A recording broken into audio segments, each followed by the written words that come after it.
በስመ አብ ወወልድ ወመንፈስ ቅዱስ አሐዱ አምላክ አሜን። በስመ አብ ወወልድ ወመንፈስ ቅዱስ አሐዱ አምላክ አሜን። በስመ አብ ወወልድ ወመንፈስ ቅዱስ አሐዱ አምላክ አሜን። ክቡራን አበው ካህናት፣ ሊቃውንተ ቤተ ክርስቲያን፣ መምህራነ ወንጌል፣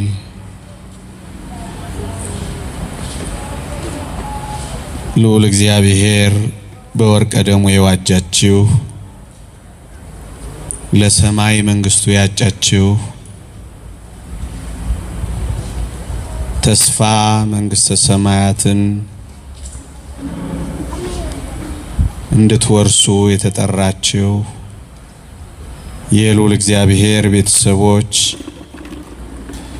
የእመቤታችን የቅድስት ድንግል ማርያም የአስራት ልጆች፣ የቅዱሳን ወዳጆች በልዑል እግዚአብሔር ስም እንደምን አመሻችሁ? እንደምን ሰነበታችሁ?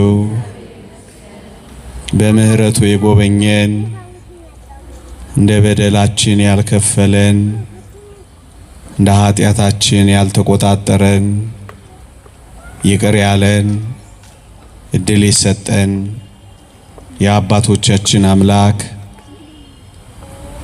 ልዑል እግዚአብሔር ዘላለማዊ ስሙ የተመሰገነ ይሁን።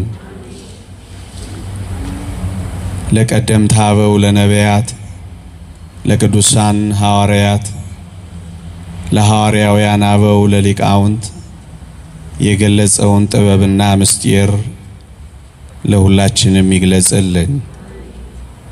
ከዚህች ዕለት ከጻድቁ አባታችን ከአቡነ አረጋዊ ከሌሎቹም ቅዱሳን በረከት ረድኤት ለሁላችንም ያሳትፈን። በዚህች ምሽት የምንማርበት የትምህርታችን ርዕስ ይበልጣል በሚል ርዕስ ይሆናል። ሐዋርያው ቅዱስ ጳውሎስ ደገኛ በተባለችው በዕብራውያን መልእክቱ የተወደደ መድኃኒታችን ኢየሱስ ክርስቶስ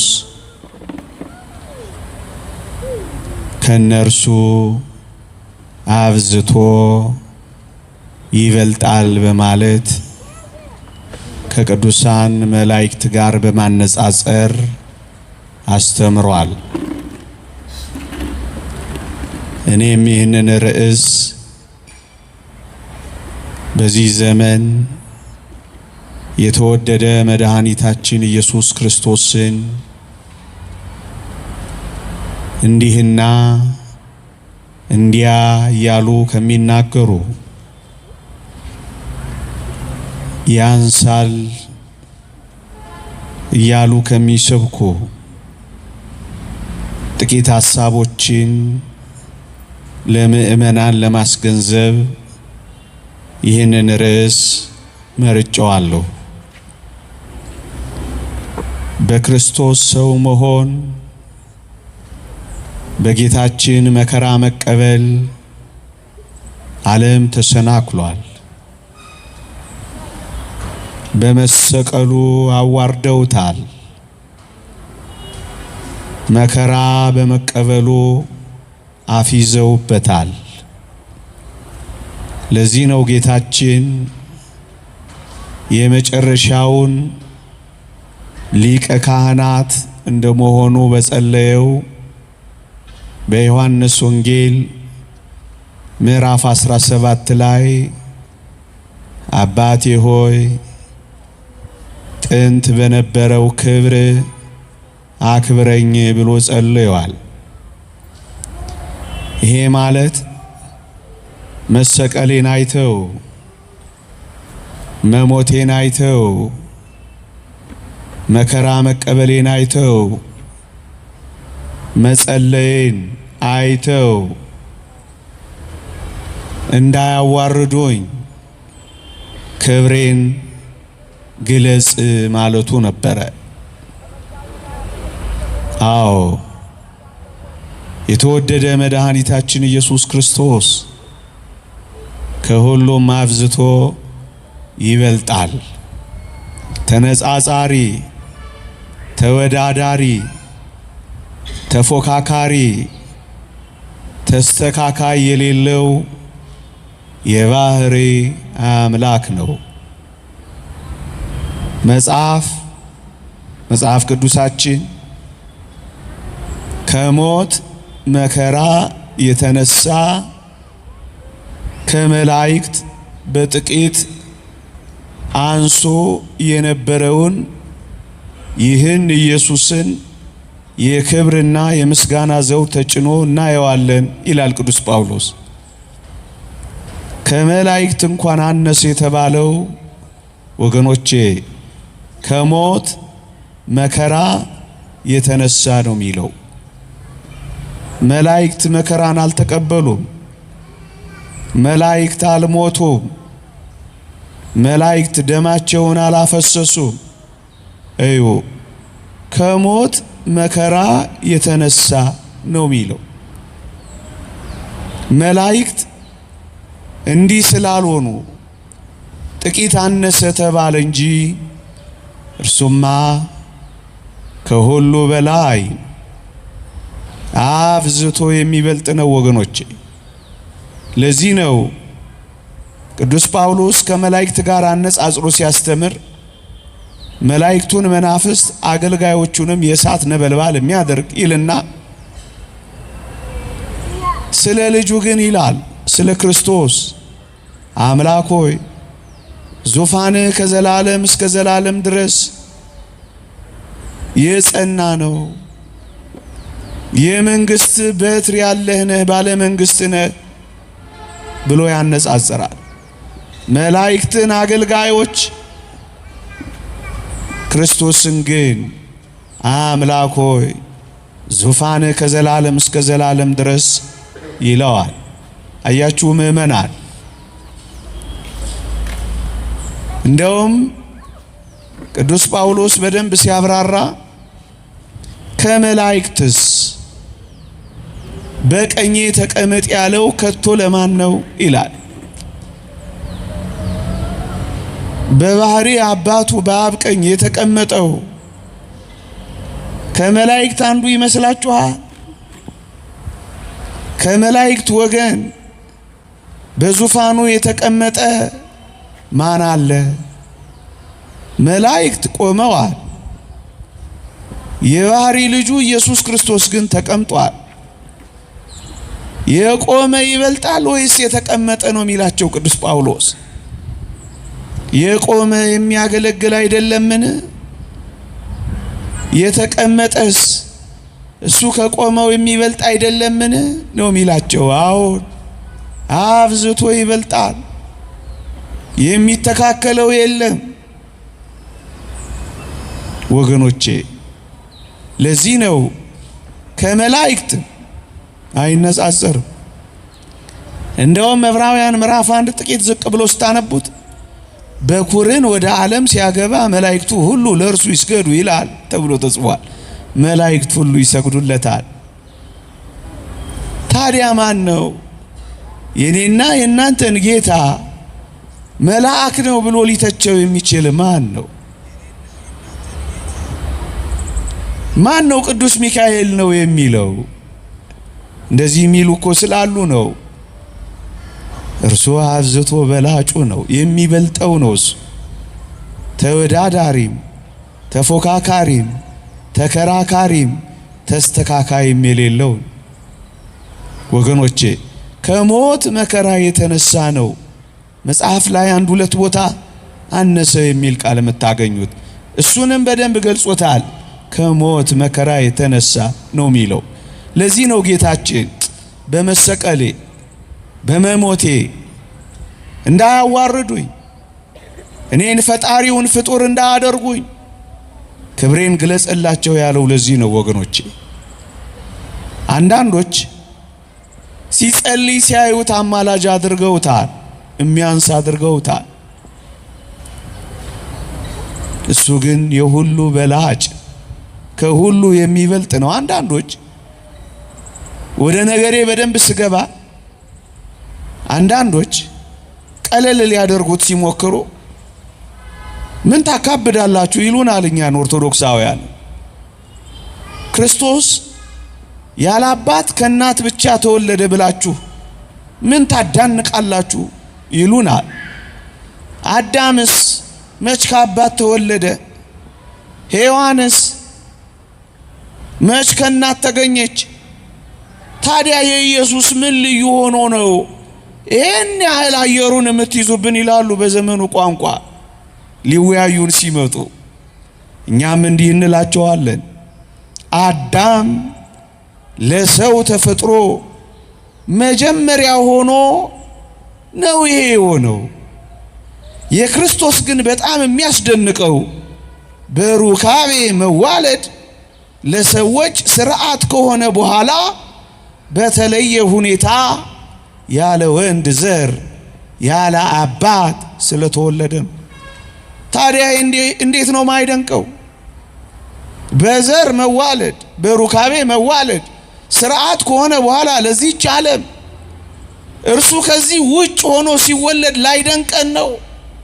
ታዲያ እንዴት ነው ከአዳምና ከሔዋን ጋር አስተካክሎ ባካችሁ አትደነቁ ሊሉን የሚችሉት? ባካችሁ አታካብዱ ሊሉን የሚችሉት እንዴት ነው? ወገኖቼ እንደዚህ የተወለደ ከዓለም ላይ ሊያሳዩን ይችላሉ? ያለ ዘር የተወለደ በድንግልና የተወለደ ሊያሳዩን ይችላሉ? አንድስ እንኳን ምናልባት ከሙታን መካከል የተነሳ ሊያሳዩን ይችላሉ። እና አልዓዛር ከሙታን መካከል ተነስተዋል። ብዙዎችን ጌታችን መቃብራቸውን ሽሮ ሞታቸውን ጥሎ አስነስቷቸዋል። እውነት ነው። በድንግልና የተወለደ ያለ ወንድ ዘር የተጸነሰ ያለ አባት የተወለደ ግን ማን ሊያሳየን ይችላል? ታዲያ እንዴት ነው ከአዳም ጋር አነጻጽረው ከአዳምም ከሔዋንም ጋር እኩል ነው እንደውም አዳምም ሔዋንም ይበልጣል ሊሉን የሚችሉት? ያ እኮ የፍጥረት መጀመሪያ ሆኖ የተሰጠ ስጦታ ነው። አንዳንዶች ነገራቸውን ትንሽ ከረር ለማድረግ ሞክረው ምን ኢየሱስ አረጋረገ ትሉናላችሁ እንዴ? አታካብዱ እንጂ ሄኖክም ኤልያስም አርገዋል። ምን አስደናቂ ነው ብላችሁ ዓመት ሙሉ ታወራላችሁ ይሉናል። እኛ ምን ነገራቸዋለን? ሄኖክና ኤልያስ በእግዚአብሔር ፈቃድ ተወሰዱ እንጂ በእግዚአብሔር ቀኝ በስልጣን ለመቀመጥ እንደ ክርስቶስ የሄዱ አይደሉም ብለን እንነግራቸዋለን። ደግሞም ነገሩን ከፍ አድርገ ሄኖክና ኤልያስ አሁን ሞትን ባይቀምሱም ቢያርጉም ግን እንነግራቸዋለን በመጨረሻው ዘመን መጥተው ሞትን ይቀምሳሉ እንላቸዋለን። እንዴት ነው ማናደንቀው? እንዴት ነው ማናስበልጠው? እንዴት ነው ማናከብደው? ይህ በጣም አስደናቂ ነው ወገኖቼ።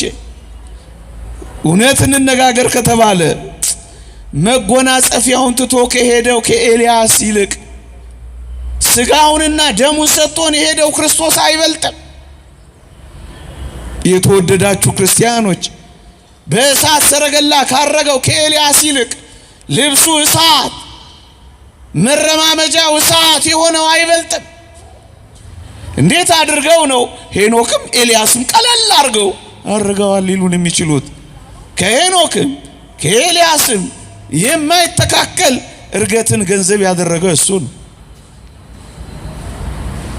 ወገኖቼ አይሁድም ይሄ ሐሳብ ስለነበራቸው ነው ኢየሱስ ክርስቶስን ማንቀበል ያሉት። አታስታውሱ?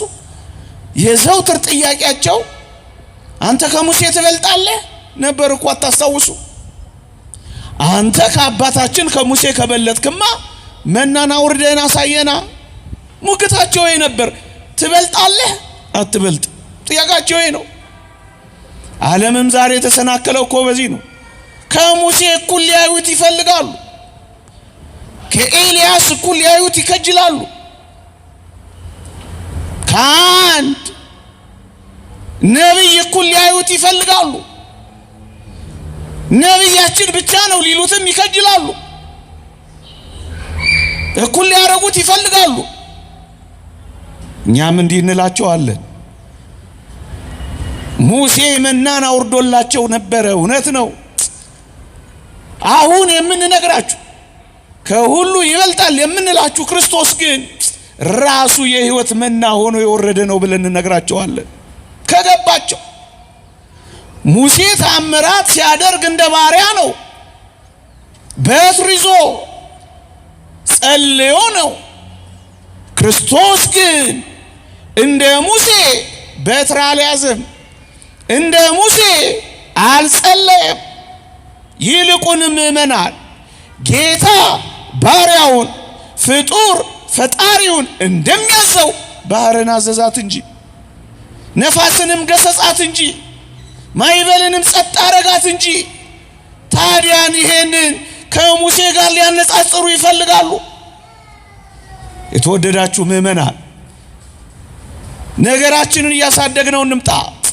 ባሪያዬ ሙሴ ሲባል ሰምተናል። ልጄ ሲባል ግን የሰማነው አንድ ብቻ ነው፣ እሱም ኢየሱስ ክርስቶስን ብቻ ነው። አዎ ሙሴ ንጹሕ፣ ቅን፣ ጻድቅ ባሪያዬ ተብሏል። የምወደው ልጄ ግን አልተባለም። ልጅን ከባሪያ ጋር የሚያስተካክል ዘመን ምንድን ነው? አይሁድም የተሰናከሉት እኮ በዚህ ነው። ኑ የተወደደ መድኃኒታችን ኢየሱስ ክርስቶስን ባሪያዬ አይደለም ልጄ ሲሉት ስሙ። ምእመናን ሙሴን ታስታውሳላችሁ? ወደ ደብረ ሲና ሲወጣ በደብረ ሲና ፊቱ ያበራ ነበር የተመለሰው ወደ ወገኖቹ ወደ አይሁድም የፊቱን ብርሃን ማየት አቅቷቸው ኦ ሙሴ ተገልበብ ለነ ሙሴ ሆይ ተሸፈንልን ብቻ ብለውታል። ኑ ከሙሴ የማይተካከለውን አብዝቶ የሚበልጠውን እናሳያችኋ። ምን አድርጎ? የፊቱ ብርሃን ብቻ አይደለም፣ ልብሱ እንኳን እያንጸባረቀ ፊትህን ተሸፈንልን አይደለም። የወደቁትን ሐዋርያትን ኑና ይሁን በላቸው እና ሙሴን ከኢየሱስ ጋር የሚያነጻጽር ማን ነው? አዎ ከሁሉ አብዝቶ የሚበልጥ ነው። ነቢያችን ብለው ቀለል ሊያደርግብን የሚችል ማን ነው? አዎ እሱ ከሁሉ የሚበልጥ ነው። ወደቁ። አይሁድ እኮ አልወደቁ። በደብረ ሲና እኮ አልወደቁ። ሙሴን አይተው ተሸፈንልን ብቻ ነው ያሉት።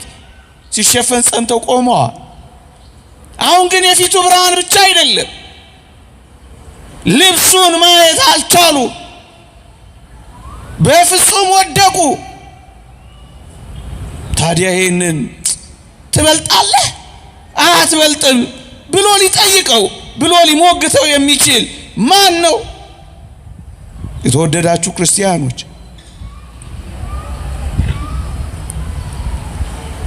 እዚህው ጋር ትንሽ ላቆያችሁ። ታስታውሳላችሁ በደብረ ሲና ሙሴን ጫማህን ከእግርህ አውልቅ ብቻ ነው የተባለው። እኛ ግን ጮክ ብለን አንዳንዶቹን እንጠራቸዋለን። አይሁድንም በዚህ ዘመን ያሉ እንደ አይሁድ ያሉትንም ኑና ይሁን እንላቸዋለን። ጫማህን አውልቅ የተባለውን አይደለም፣ የጫማህን ጠፍር ልፈታ አይገባኝም የተባለውን ከሁሉ የሚበልጠውን ኑና ይሁት እንላቸዋለን። አዎ የሚበልጠው እዚህ አለ ያለው እኮ ለዚህ ነው። ከሶሎሞን የሚበልጥ ከዚህ አለ፣ ከዮናስ የሚበልጥ ከዚህ አለ፣ ከሙሴ የሚበልጥ ከዚህ አለ። እንዴ ግብፃውያንን ገሉ አትናገሩ ካለው ከሙሴ ይልቅ እውራንን አብርቶ ሙታንን አስነስቶ ለምጻምን አንስቶ ዝም በሉ አትናገሩ የሚል ትሁት እናሳያችኋለን። ኑና እዩ፣ ኑ እዩት፣ ኑ ይህንን አምላካችንን እዩት። አታቃሉት። ለዚህ ነው ቅዱስ ኤፍሬም ሶርያዊ በደብረ ታቦር የነበረውን ጥቂት ነገር ሲያነጻጽር በጣም አስደናቂ ነገር ብሏል። ነቢያት አይተው የማያውቁትን ሰውነቱን ተመለከቱት። ሰው መሆኑን ማየት ይናፍቁ ነበር። ነቢያት ሰው መሆኑን አይተው ተደነቁ፣ ተደሰቱ። እዚያው ደግሞ ሐዋርያት አምላክነትን አይተው አያውቁም ነበር። አምላክነቱን አይተው ደግሞ ተደሰቱ።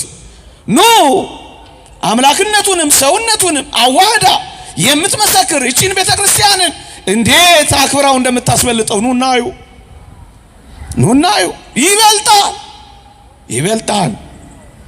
ይበልጣል። ትበልጣለህ አትበልጥም? የለም። አይሁድ እስካሁን የሚጠይቁት መከራም የበላባቸው ይሄ ጥያቄያቸው ነው። ይበልጣል መልሳችን ነው። ይበልጣል። ተወዳዳሪ፣ ተነጻጻሪ፣ ተፎካካሪ፣ ተከራካሪ፣ ተስተካካይ የለውም። አሁን አብዝቶ ይበልጣል። የተወደዳችሁ ክርስቲያኖች አንዳንዶች ከሚሉት በዚህ ዘመንም ከሚጠቅሱት ጌታችንን ሊያሳንሱት ከሚሞክሩት እንደ ነቢያት እንዳንዱ ከሚቆጥሩትም ጥቂት እናስተያየዋ እናነጻጽረዋ። ወገኖቼ የተወደደ መድኃኒታችን ኢየሱስ ክርስቶስና የእግዚአብሔር ቅዱሳን ነቢያት የሰሩት ይለያያል። ነቢያት በጸሎት ነው። ክርስቶስ እኮ በስልጣኑ ነው። በስልጣኑ ያደረገውን በጸሎት ካደረገው ጋር እንዴት ታወዳድሩታላችሁ እንላቸዋለን። ለዚህ ነው እኮ ቅዱስ ጳውሎስ ሁሉን በስልጣኑ ቃል እየደገፈ የሚል ቃል አናነበባችሁ? በስልጣኑ አለቅነትን በጫንቃው ላይ ይሆናል። ባለስልጣኑ ነው እሱ። የነቢያት ታምራቶቻቸው ነቢይ መሆናቸውን ወይም ነቢይነታቸውን ብቻ ነው የሚያረጋግጠው።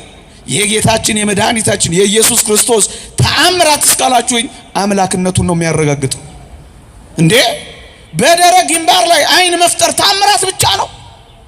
ከተአምራት እኮ በላይ መፍጠር ነው ወገኖቼ። ከነቢያት እንደዚህ አይታችኋል?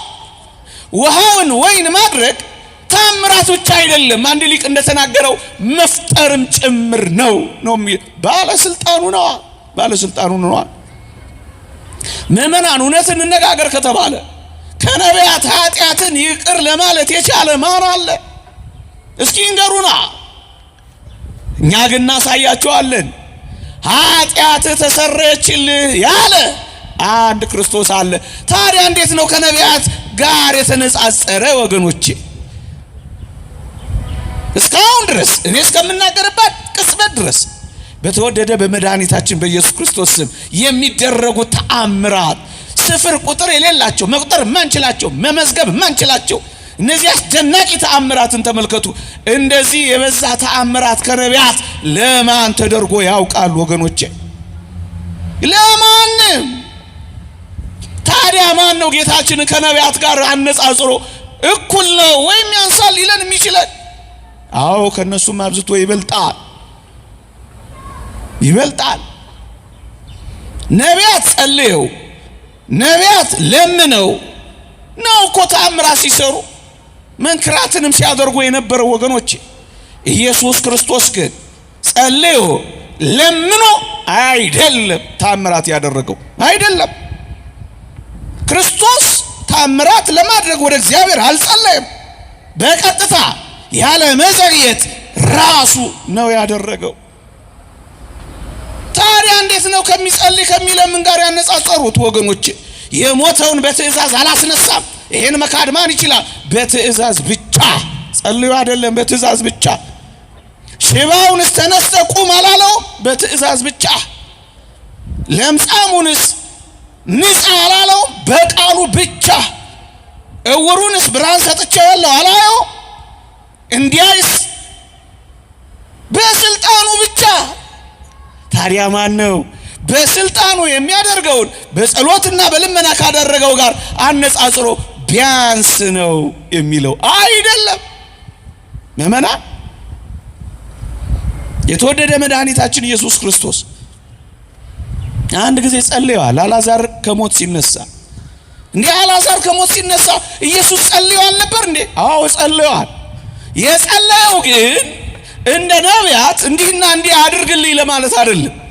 ይሄን ማረጋገጥ ከተፈለጋችሁ ዮሐንስ ወንጌል ምዕራፍ 11 ቁጥር 25 ላንብብላችሁ። እንዲህ ይላል፣ ነገር ግን አንተ እንደላከኝ ያምኑ ዘንድ በዚህ ዙሪያ ስለቆሙት ሕዝብ ተናገርኩ ይላል። ክርስቶስ የጸለየው እንኳን ቢሆን አንተ እንደላከኝ ያውቁ ዘንድ በቃ ከባህሪ አባቱ ከአብ ዘንድ ተልኮ እንደመጣ አይሁድ ያምኑና ያውቁ ዘንድ እንጂ ልመናና ጸሎት አስፈልጎት አይደለም። በፍጹም አንዳንዶች ሲጸልይ ሲያዩት አማላጅ አሉት። እኛ እንደዚህ አንለው፣ በፍጹም አንለው። በዚህ በተዋርዶ ስራ እናኖረው። ለጥቅማችን ነው ያደረገው። በዚህ ዙሪያ ስለቆሙት ሕዝብ ነው የተናገርኩት። ያውም የጸለይኩት አላለም የተናገርኩት። ታዲያ ማን ነው ኢየሱስ ክርስቶስን ከነቢያት እንዳንዱ አድርጎ ቆጥሮ ያንሳል ይበልጣል፣ ትበልጣለህ አትበልጥም የሚሟገተው ማን ነው? አዎ እኛም ኦርቶዶክሳውያን አብዝተን እንላለን። አብዝቶ ይበልጣል፣ አብዝቶ ይበልጣል፣ አብዝቶ ይበልጣል። ወደ አዲስ ኪዳን ፈቀቅ ሳረጋችሁ አንድ አስደናቂ ሰው ታውቃላችሁ፣ ታያላችሁ። ድቅድቅ ባለ የዘመን ጨለማ ውስጥ የተገኘ አብሪ ኮከብ መጥምቀ መለኮት ቅዱስ ዮሐንስ ነበር። ታስታውሳላችሁ። የነቢያት ትንቢት የካህናት ጸሎት በሌለበት ድቅድቅ ጨለማ ምኩራቡ በደልና ኃጢአት በበዛበት የሸቀጥ ዘመን በነበረበት ጊዜ የተገኘ አንድ ታላቅ ሰው ነበረ። እሱም መጥምቀ መለኮት ቅዱስ ዮሐንስ። አይሁድ በጣም ይፈሩታል። ምእመናን ለምን ክርስቶስ መንገድ ጠረጋውን በመጥምቀ መለኮት ቅዱስ ዮሐንስ እንዳደረገ ታውቃላችሁ? አይሁድ በጣም ነው የሚፈሩት፣ በጣም ነው የሚያከብሩት። በሱ ድምፅ መነገሩ ለመንገድ ጠረጋው ይሄን በሚያህል ሰው ነግሬያችሁ እንኳን አልተቀበላችሁኝም ነው የሚላቸው። እሺ በማን ንገራቸው? በበረሃኛ ነገራቸው፣ ምግብ በተው ነገራቸው፣ በሚያለቅስ ደረት በሚደቃ ሙሾ በሚያሟሽ በመጥምቀ መለኮት ቅዱስ ዮሐንስ ልብስ በማይለብስ ነገራቸው። የበረሃ ማር በሚበላ ቤት በሌለው መናኝ ነገራቸው። ዘመድ አዝማድ በሌለው በቤቱና በሚኖር ሰው ነገራቸው። አልተቀበሉ።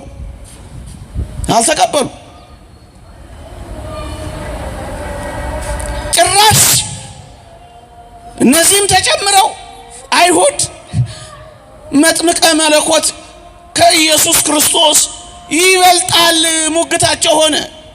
እንደውም አንዳንዶች እየመጡ ታስታውሱ ከሆነ መምህር ሆይ በዮርዳኖስ ማዶ ካንተ ጋር የነበረው አንተም የመሰከርክለት እርሱ ያጠምቃል፣ ሁሉም እኮ ወደሱ ይመጣሉ አሉት። እንዴት ሁሉም ወደሱ ይሄዳሉ? አንተ እያለህ አንተን ትተው እንዴት ወደሱ ይሄዳሉ? ይሄ ነገር ግድ አይልም አሉት። እንዴት ይደንቃል! ለምን እንደዚህ እንዳሉ ታውቃላችሁ? እዩ መጥምቀ መለኮት ቅዱስ ዮሐንስ ይበልጣል የሚሉበት ምክንያት መጥምቁ መኖሪያውን ምድረ በዳ አድርጓል።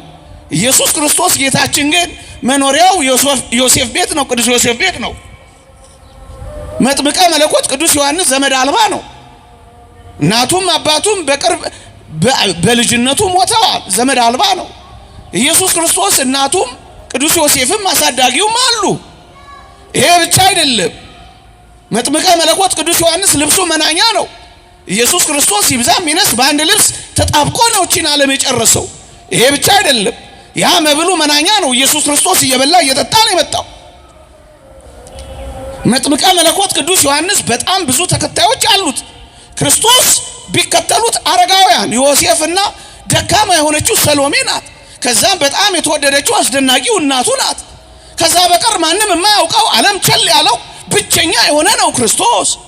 ከዚያም እዚህ ግቡ የማይባሉ አሳ አጥማጆች፣ በጣም ንግግር የማያውቁ ኮልታፎች ሐዋርያትን የሰበሰቡ። ይሄ በጣም አስንቆታል ክርስቶስን። እንዲንቆ ያኛው የካህን ልጅ ነው፣ ይሄ ጸራቢ ልጅ ነው። በጣም እንዲናቅ አድርጎታል። ስለዚህ ምን ብለው ደምድመዋል? መጥምቀ መለኮት ቅዱስ ዮሐንስ ነው እንጂ የሚበልጠው ኢየሱስ አይበልጥም ብለዋል።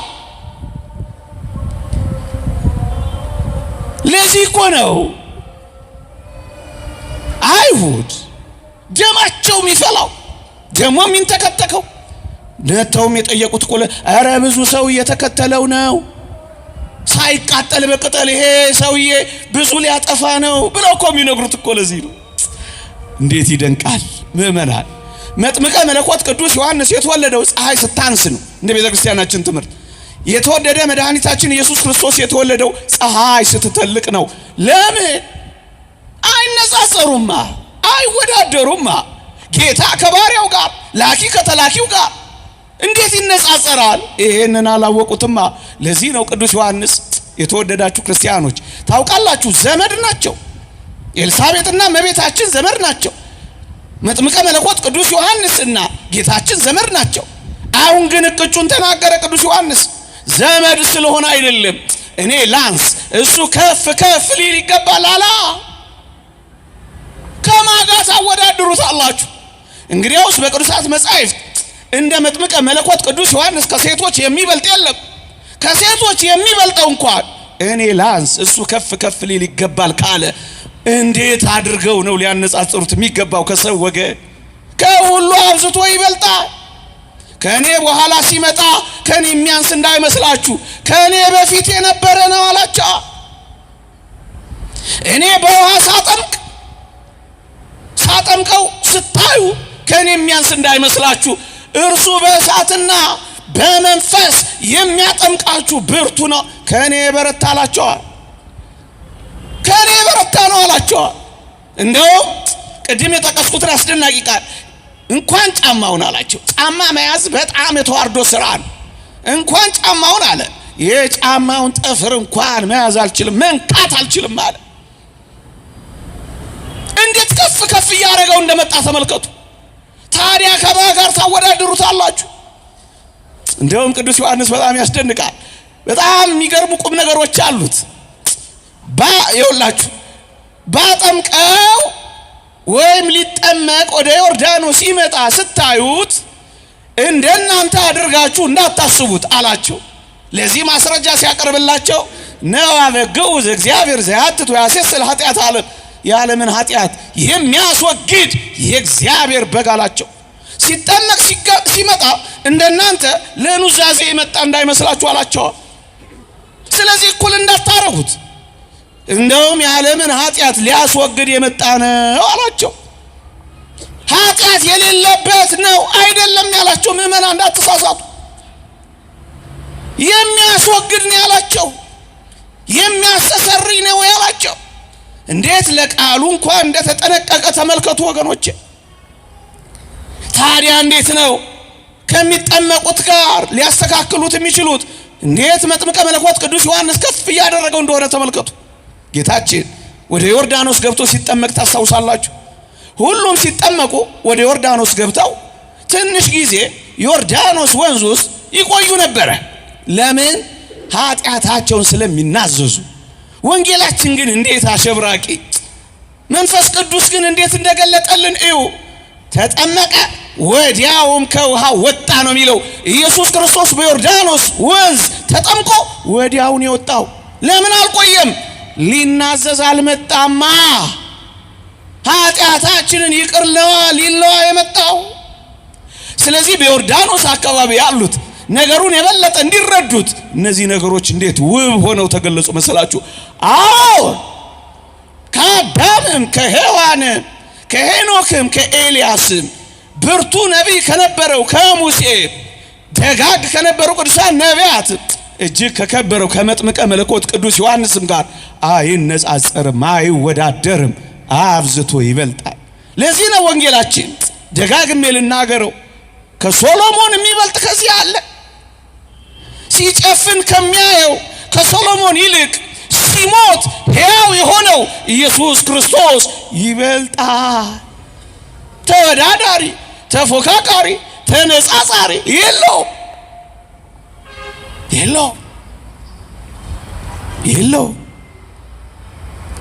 በዮርዳኖስ አካባቢ የነበሩት ያጠመቀ ይበልጣል፣ የተጠመቀ በጣም ይከራከሩ ነበር።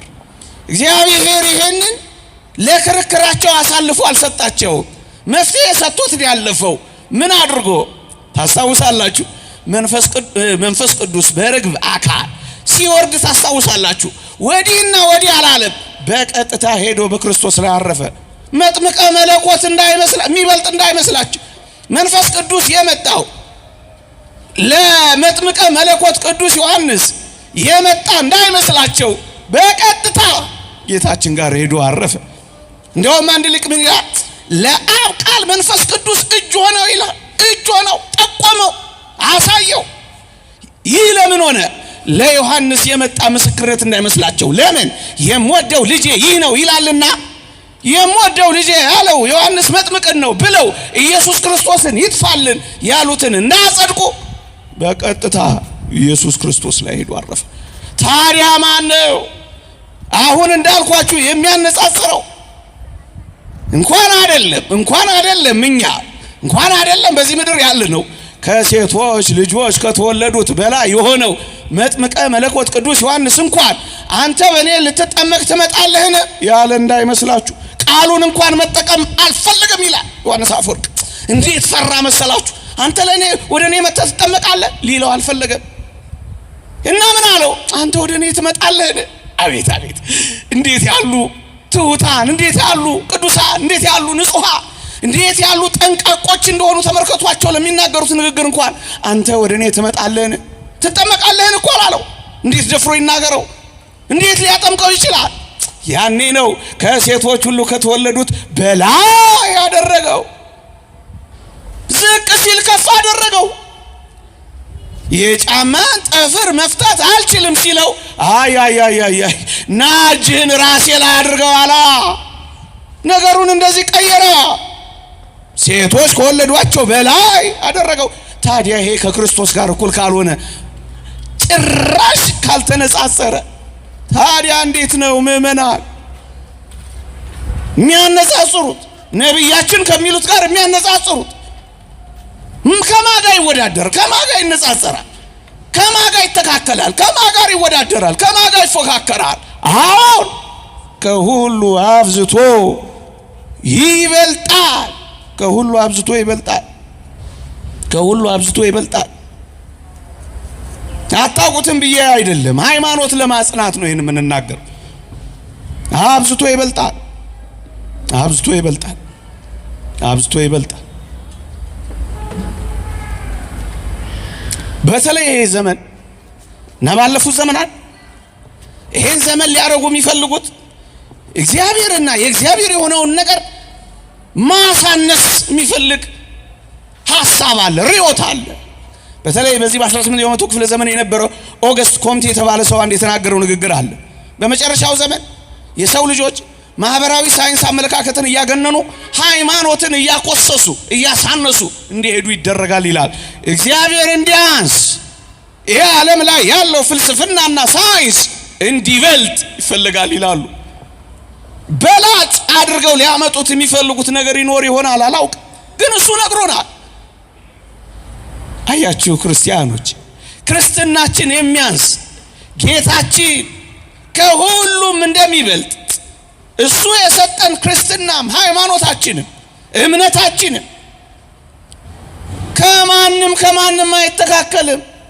ተወዳዳሪም ተፎካካሪም ተነጻጻሪም የለውም ምእመናን።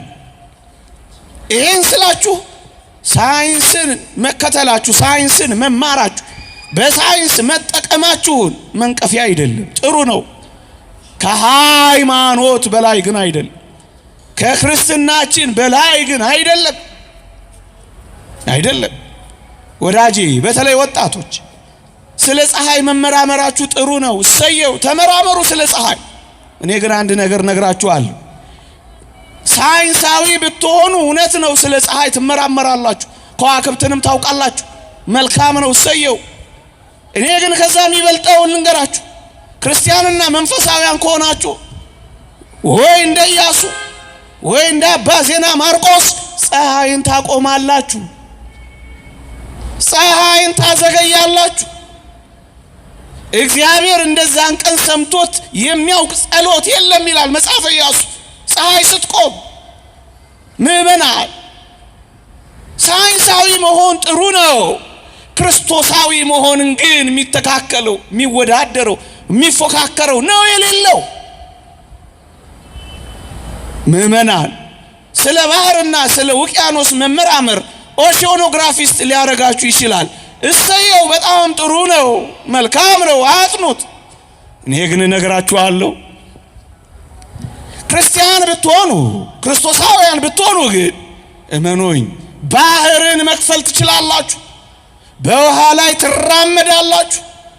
ሃይማኖት ታራምድሃለች፣ ሳይንስ ታመራምርሃለች። እሰየው፣ ሁለቱንም ግን ያዝ፣ አትደነቅበት። አንተ ትበልጣለህ ክርስቲያን ከሆንክ። ያን ምስኪን ጸሎተኛ ሰው ታሪክ አልሰማችሁ እንደሆነ አላውቅም። አንድ ብርቱ ጸሎተኛ ሰው ይመጣና በጀልባ በታንኳ ይመጣና ጸሎት ያስተምረዋል። ደሴት መካከል ያለች ደሴት ናት። በታንኳ መጥቶ የበረታ ትልቅ ባለትሩፋት አባት ነው። ጸሎት ያስተምረዋል። ያ ምስኪን ክርስቲያናዊ ሰው ደግሞ ጸሎቱ ማረኝ ብቻ ነው። የበዛ ጸሎት የለው። ጌታዬ ኢየሱስ ክርስቶስ ሆይ ማረኝ ብቻ ነው የሚለው። ጸሎት አስጠናው። በደንብ አስያዘውና በታንኳ መመለስ ጀመረ። አስጠኙ ባለትሩፋቱ። ይሄ ልጅ ጸሎቱ ጠፋበት ወዲያው። ከዚያ ምን እንዳደረገ ታውቃላችሁ? አባቴ ሆይ ያስጠናኝ እኮ ጸሎት ጠፋብኝ እያለ በባህሩ ላይ እየተራመደ ታንኳው ጋር ደረሰ። አስጠኚው ባለትሩፋቱ ዞር ብሎ ሲያየው ባህር ላይ እየተራመደ ነው አጅሬ በታንኳ። ያ በባህር ልጄ እኔ ያስጠናውን ጸሎት ተውና ድሮ እንደምትጸልየው ጸልያ ብሎት ሄደ። አበቃ። ለካ ሄዷል፣ እሱ ሄዷል፣ ተራምዷል። እንደ ማቲው ሙሬ ኦሺዮኖግራፊስቱ መዝሙር 8 በውቅያኖሶች መካከል መንገድ ያለው ሚል ሲያነብ ድንግጥ ብሎ ተነሳ። ለካ ከረንት ላይንስ የምንላቸው ባህር ውስጥ ያሉት መንገዶች እግዚአብሔር የሰራቸው ናቸው ብሎ ክርስቲያን ሆነ። ክርስቲያን መሆን ይበልጣል፣ መንፈሳዊ መሆን ይበልጣል።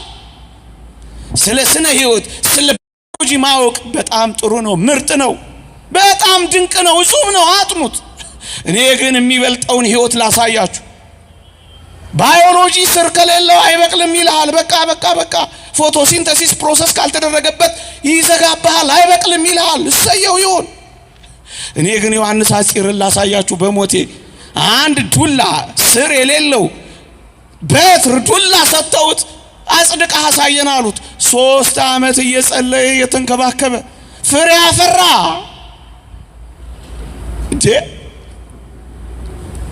ሳይንሳዊ መሆን የባዮሎጂ ሰው መሆን አንድ ነገር ነው። ክርስቶሳዊ መሆን ግን የደረቀ ማለምለም ነው ወዳጄ። እንደ ሐዋርያው ታዲዮስ በአንድ ቀን ማብቀለው ተረት አይደለም። ሞክረው።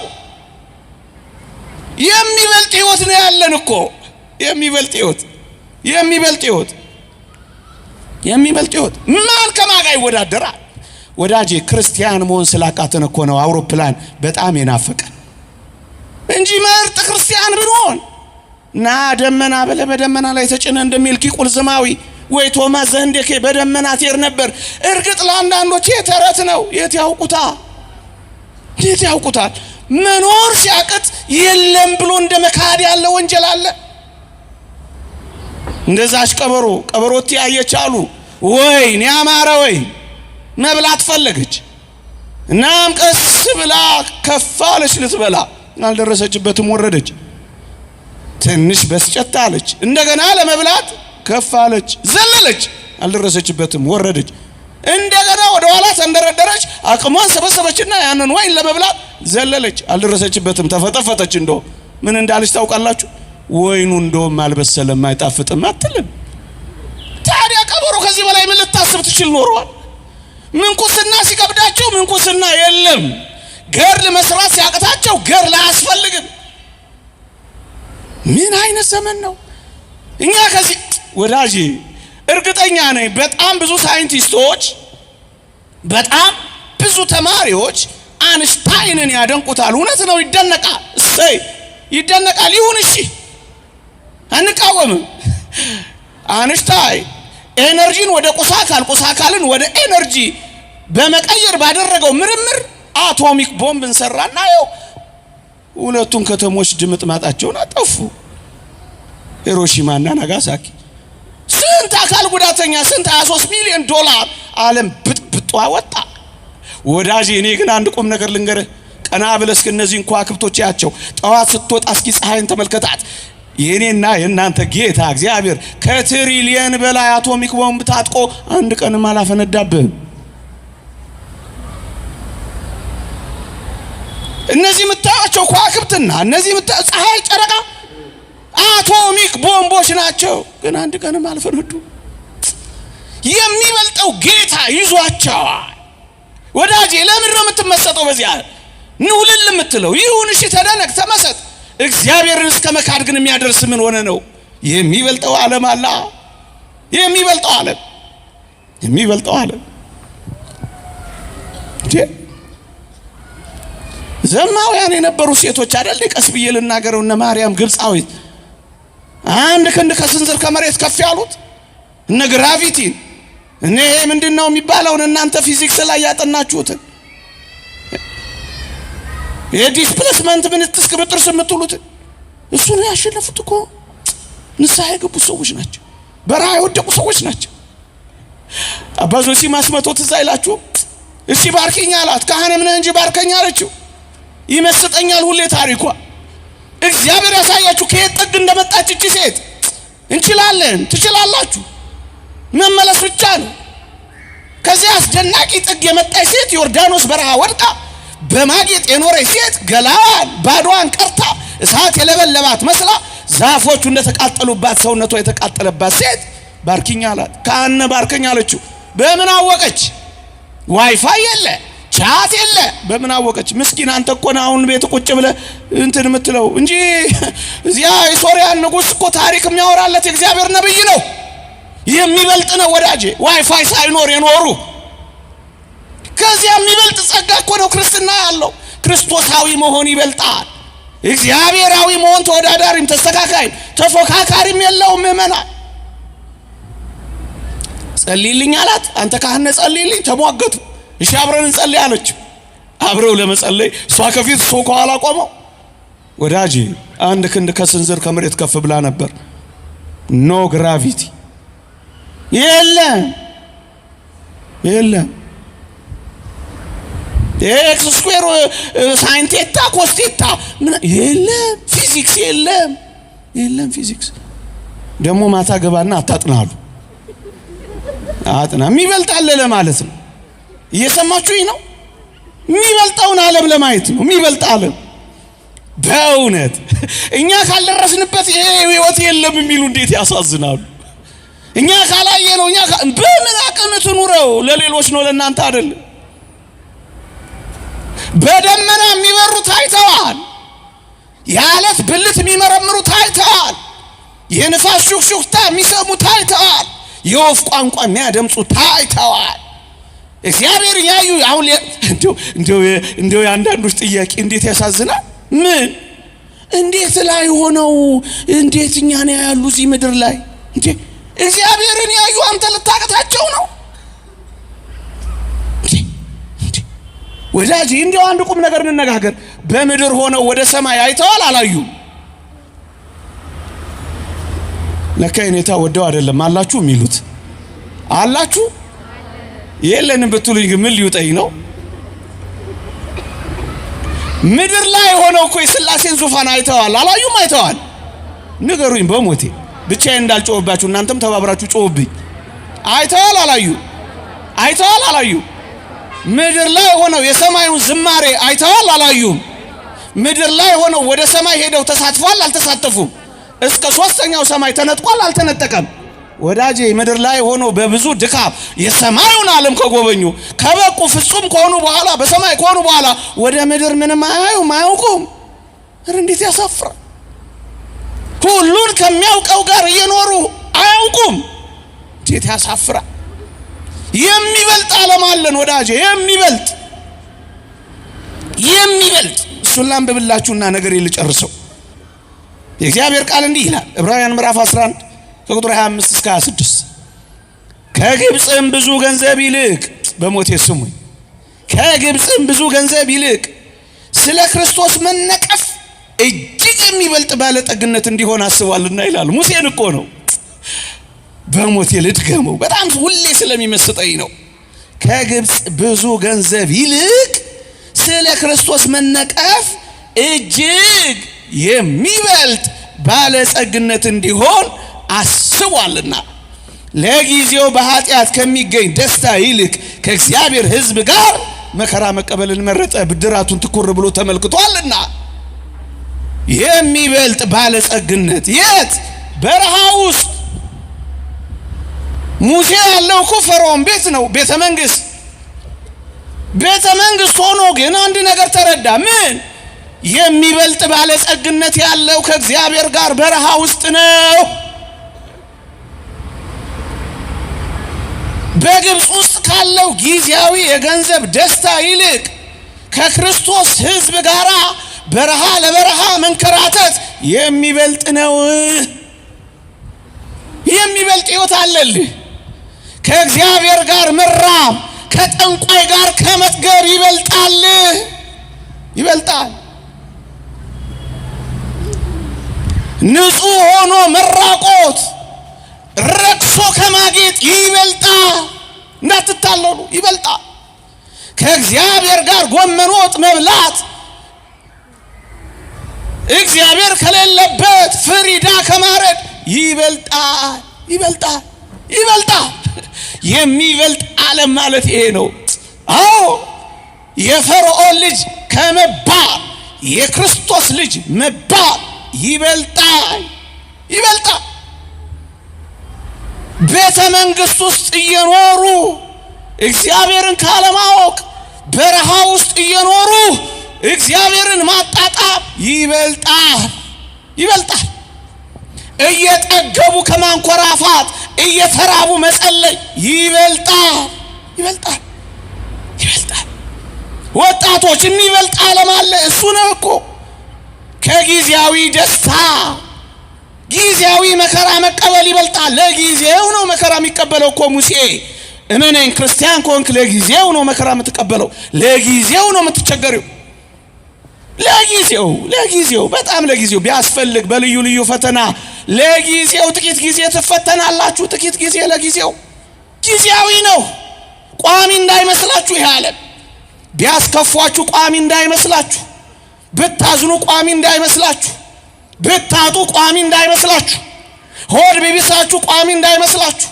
ብትቸገሩ ቋሚ እንዳይመስላችሁ። ማትሪክ ባይመጣላችሁ ቋሚ እንዳይመስላችሁ። ስራ ብታጡ ቋሚ እንዳይመስላችሁ። ቋሚ የሆነ ነገር እዚህ ዓለም ላይ የለም።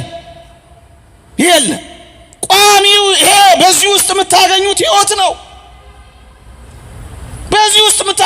ነው። ቋሚ እንዳይመስላችሁ። እንዳትታለሉ። የሚበልጥ ሕይወት የሚበልጥ ዓለም እዚህ ቤት አለ። ለዚህ ነው ከሶሎሞን የሚበልጥ ከዚህ አለ፣ ከዮናስ የሚበልጥ ከዚህ አለ፣ ቀርነ ቅብን ከሞላ ከሳሙኤል የሚበልጥ ከዚህ አለ። በዓለም ከምታዩቸው ዝነኞች የማይወዳደር የማይስተካከል ሕይወት እዚህ አለ። በዓለም ውስጥ ከምታገኙት መደመጥ እዚህ ቤት ያለው ጭምትነት ይበልጣል።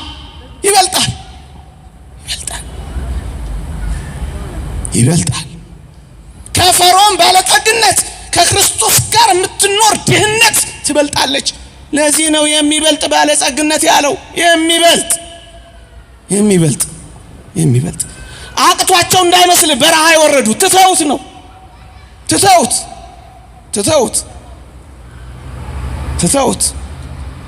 መናገር አቅቷቸው እንዳይመስል ዝም ያሉት ትተውት ሚዲያ ስለያዝክ አንተ መናገር ስለቻልክ ዝም ያሉት መናገር የማይችሉ መስሎ በእንባቸው እየተናገሩ ነው። እኔ እንደሱ ነው የሚገባኝ። በዝምታቸው እያወሩ ነው። እግዚአብሔር ከአንዳንዶች ደስ ከማይል ንግግር ከሚጮህ ንግግር ይልቅ የአንዳንዶችን ዝምታ እግዚአብሔር ይሰማዋል። የዝምታን ጩኸት እግዚአብሔር ይሰማል። አጋርና ልጇ እንደዚህ ወድቀው ትዝ አይላችሁ? የልጁን ጩኸት ዝምታውን እኮ ነው ሰማው። የሙሴ ይሰማል እግዚአብሔር። የእስክንድሮስ የዝምታ ጩኸት ትዝ አይላችሁም? አርዮስ በመደፋፈር ቤተ መቅደስ ገብቶ መስዋዕት ለመሰዋት ቅዳሴ ለመቀደስ ሲሰናዳ ምን እንደሆነ አታስታውሱ? እለእስክንድሮስ ወጣ ብሎ በዚህ ሌሊት ወይኔን ወይ እሱን አላ በዝምታ አለቀሳ። የግድ አይደለም በዝምታ የሚያለቅሱ አሉ፣ በዝምታ ደረት የሚደቁ አሉ፣ በዝምታ የሚታመሙ አሉ፣ በዝምታ የሚያዝኑ አሉ። የሚበልጥ ጩኸት ከአንዳንዶች ጩኸት የአንዳንዶች ዝምታ ይበልጣል። ከአንዳንዶች መናገር የአንዳንዶች ማፈር ይበልጣል። የግድ መናገር ላይኖር ይችላል፣ በዝምታ ይበልጣል። መስፍን ከመሆን ነቀፋን መረጠ። ለምን? ይበልጣላ። ፈርዖን ቤት ከመንከስ ከክርስቶስ ጋር መነቀፍ ይበልጣል።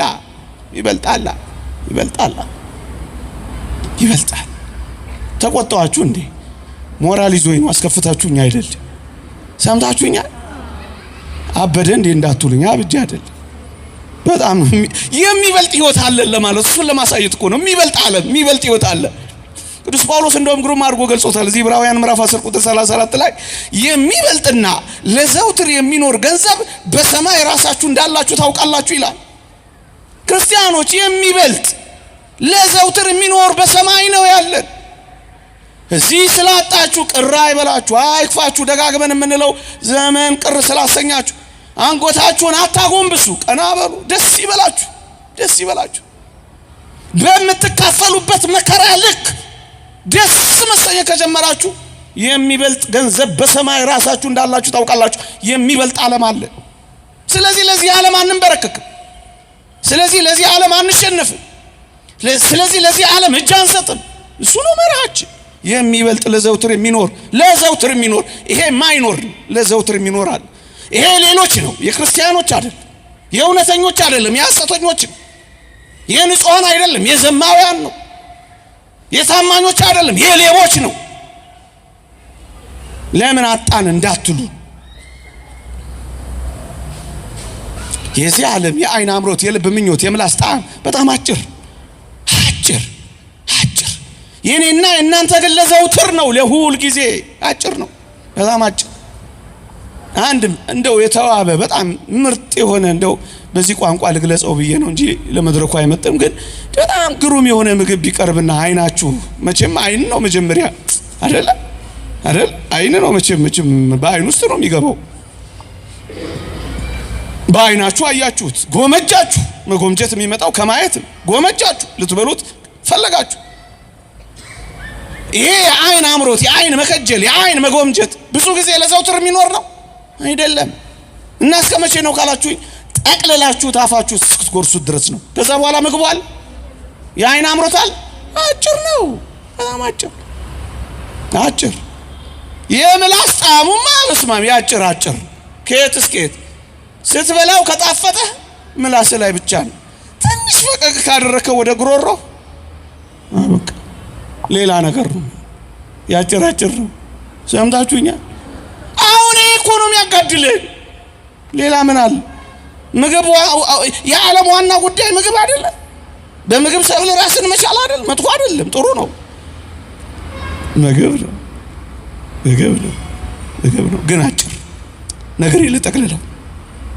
ጊዜያዊው ከዘላለማዊው ያንሳል፣ ዘላለማዊው ከጊዜያዊው ይበልጣል። አጭሩ ከማይቆጠረው ያንሳል፣ የማይቆጠረው ከአጭሩ በጣም ይበልጣል። የሚበልጥ ዓለም ያላችሁ በሚያንሰው ዓለም እንዳትሸነፉ። በዛ ውስጥ ማሳየት የፈለኩት አንድ ነጥብ ይሄደው የዚህ ዓለም መልክ አላፊ በቃ እንኳን የዚህ ዓለም መልክ የኔና የናንተ መልክ ቀስ እያለ አላፊ ነው።